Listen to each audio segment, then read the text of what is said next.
నారాయణపేట జిల్లా కేంద్రం సింగారం చౌరస్తా బీఆర్ఎస్ పార్టీ జిల్లా కార్యాలయంలో జరిగిన దీక్షా దివస్ కార్యక్రమంలో మొదట జిల్లా కేంద్రంలో సత్యనారాయణ చౌరస్తా నుండి జిల్లా పార్టీ కార్యాలయం వరకు బైక్ ర్యాలీతో ప్రారంభించిన జిల్లా ఇన్ఛార్జి కోటిరెడ్డి, మాజీ శాసనసభ్యులు జిల్లా అధ్యక్షులు ఎస్ రాజేందర్ రెడ్డి, మక్తల్ మాజీ శాసనసభ్యులు చిట్టెం రామ్మోహన్ రెడ్డి, జిల్లా ప్రజాప్రతినిధులు, ఉద్యమకారులు పాల్గొన్నారు.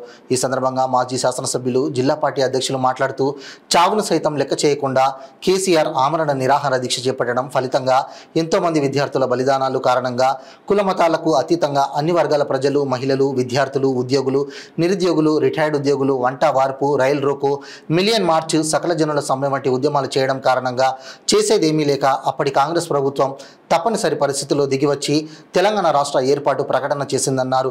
మళ్ళీ ఒకసారి ఆనాటి ఉద్యమ జ్ఞాపకాలను నెమరు వేసుకోవాల్సిన అవసరం నెలకొల్పిందన్నారు.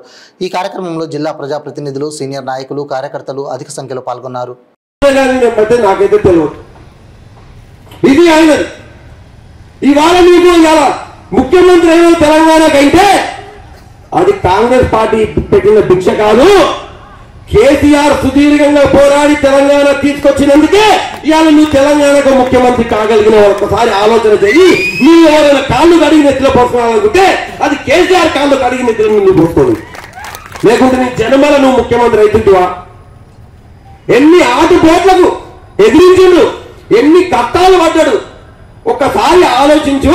ఊర్లో మన ఇంట్లో 10 మంది ఉంటేనే ఒప్పించడానికే కష్టమవుతుంది. మనకి ఏదైనా ఒక ప్రాబ్లం వస్తే అటువంటిది కాశ్మీర్ నుంచి కన్యాకుమారి వరకు దాదాపు 36 పార్టీలను ఏకం చేసి అందరినీ ఒప్పించి తెలంగాణకు అనుకూలంగా లెటర్లు తీసుకొచ్చారు కదా. మీరు ఎన్ని పరీక్షలు పెట్టిర్రు. ముందు ఇస్తామన్నారు, తర్వాత ఇయ్యలేదు. ఏమైందా అని అడిగితే వేరే పార్టీలు ఒప్పుకుంటలేవు. మేమేం చేయాలి, మేము ఒకరం కాదు కదా. యూపీఏ ప్రభుత్వం అంటే ఆ ప్రభుత్వంలో ఎన్నో పార్టీలు ఉన్నాయి. వాళ్ళు ఒప్పుకుంటలేరంటే ఒక్కొక్క పార్టీ వాళ్ళ దగ్గరికి పోయి చేతులు పట్టుకున్నాడో, గదో పట్టుకున్నాడో, ఎట్లా మొప్పించిండో, ఎంత కష్టపడ్డాడో, ఎంత క్షోభపడ్డాడో, అన్నం తిన్నాడో తినలేదో, ఎన్ని రాత్రులు నిద్రపోలేదో ఒక్కొక్క పార్టీని అడుక్కొని వాళ్ళని ఒప్పించి మెప్పించి 8వ అధ్యాయం అని ఒకటి చేర్చి తెలంగాణ ఇస్తే, ఇంతకు ముందే మన సీనియర్ చెప్తుండే ఇది నక్సలైట్ రాజ్యం అవుతుంది, Telangana state is not feasible అని రాపించి తాత్పర్యం చేసింది మీరు కాదా? ఈ కాంగ్రెస్ పార్టీ కాదా? మీ యూపీఏ ప్రభుత్వం కాదా? మీరు ఆ రోజు 2004 ఇస్తని చెప్పి ఏదైతే ఒప్పుకొని ఇవ్వకుండా మోసం చేసి ఎన్నిసార్లు ఇదే కేసీఆర్ రిసిగ్నేషన్ చేసి మళ్ళా గెలిచి మళ్ళా ఢిల్లీకి పోయి అయ్యా చూడండి నేను ఓడగొడతారని చెప్పిను, ఇన్ని లక్షల మెజార్టీతో గెలిచిన తెలంగాణ ప్రజలకు తెలంగాణ కావాలని చెప్పి ఇన్ని మాటలు ఒప్పించింది. అయినా కూడా మీరు వినకుండా ఎన్నో మోసాలు, ఎన్నో సార్లు మీరు అవమానాలకు గురి చేస్తే ఎన్ని మాట్లాడినారు. మీటింగుల్లో, అసెంబ్లీలో ఎన్ని మాట్లాడినారు, చీకొట్టిండ్రు. అరే అమ్మాయి అయిపోయి కేసీఆర్ దుగ్నం బందే, ఆ తెలంగాణ వచ్చేది లేదు, చేసేయలేదు.